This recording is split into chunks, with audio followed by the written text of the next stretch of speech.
of the murder of Louisa Dunne and of her rape, offences committed on the same occasion as long ago as 1967.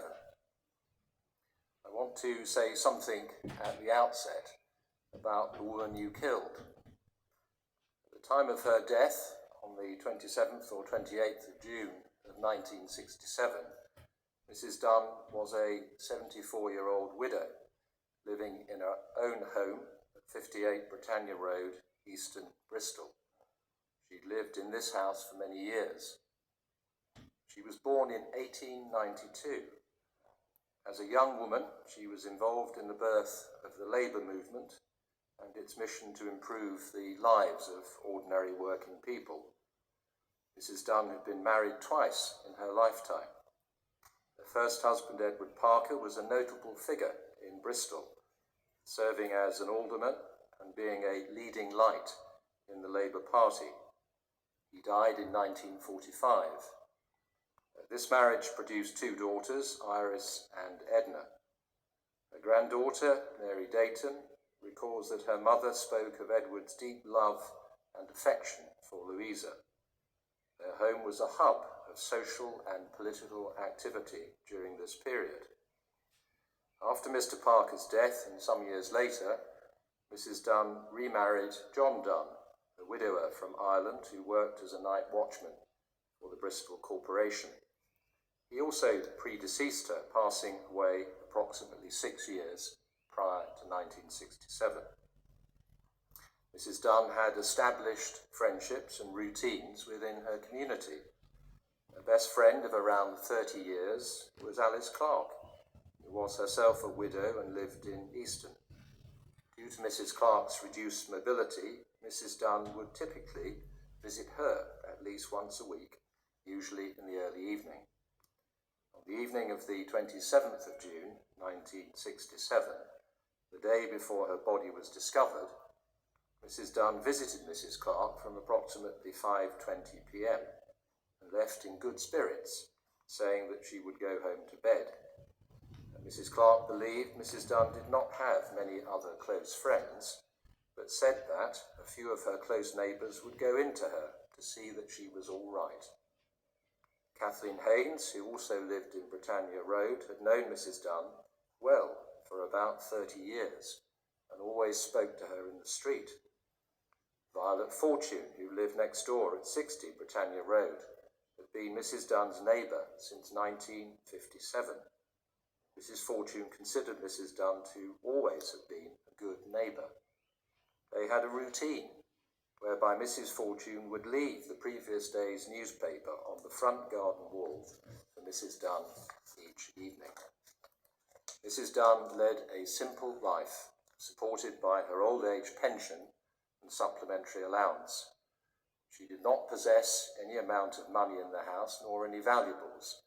Her few treasured possessions included her books and the deeds to her house. The collective concern of her neighbours on the morning of June the 28th, 1967, when she'd not been seen and her window was unusually open, speaks to her place in her community. You broke into her home.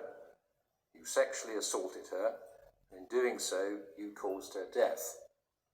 You may not have intended to kill, but you planned to rape her, and you brutally attacked her when you did so. You met her screams and struggles with force sufficient to kill. Diligent work by the police and forensic evidence, particularly the DNA match, definitively linked you to this crime after decades when you must have thought that you had avoided detection. The palm print found at the scene, now identified as yours, provided further evidence of your presence and attempts to gain entry through a window.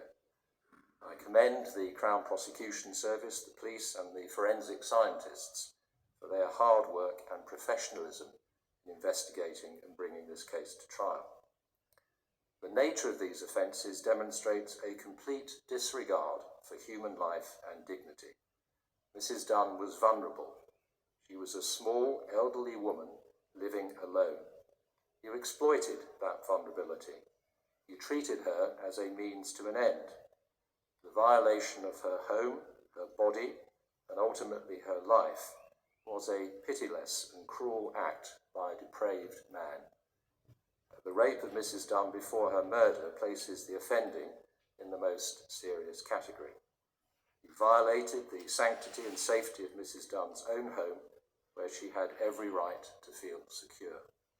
The method of killing, by strangulation and pressure to the mouth, causing injuries to her face, eyes and neck, indicates a high degree of violence and cruelty. She must have experienced considerable pain and fear before her death.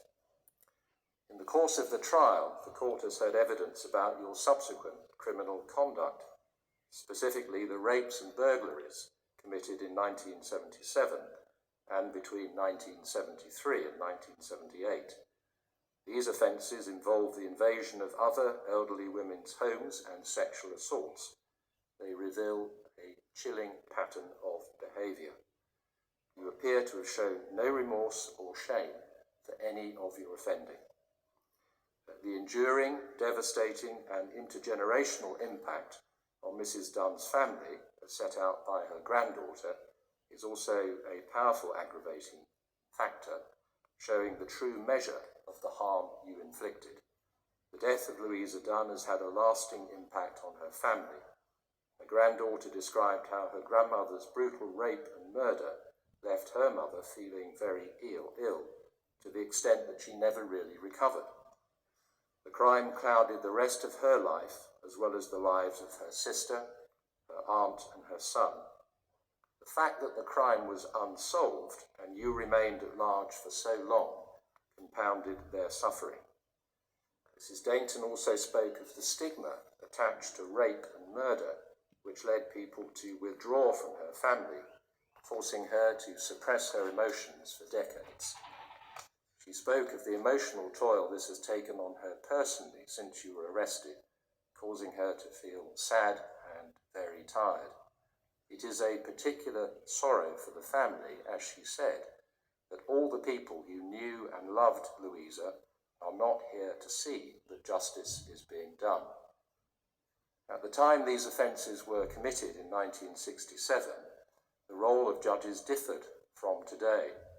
Then judges would give advice to the government as to the tariff, minimum period of imprisonment that should be served for punishment and deterrence before a prisoner could be considered for release. However, under the current law, it is now necessary for this court to set a minimum term for your imprisonment. In doing so, I must have regard to the tariff which would have been imposed by the Home Secretary under the earlier sentencing regime. I'm grateful for the assistance and research of all counsel. The tariff which would have been set was lower than the minimum term which would be imposed today. I've taken the rape into account as a feature which makes the murder all the more serious, and I do not therefore impose any separate penalty. For the murder of Louisa Jane Dunne, the sentence must be one of life imprisonment. Having considered all the aggravating features of this case, including the impact on Louisa Dunne's family, who have waited decades for justice, the minimum term I impose is 20 years. You will be entitled to credit for the time spent on remand, which can be calculated separately. It is normally necessary to explain the effect of such a minimum term in detail, but given your age, and for all practical purposes, I can do so in very short terms. You will never be released. You will die in prison.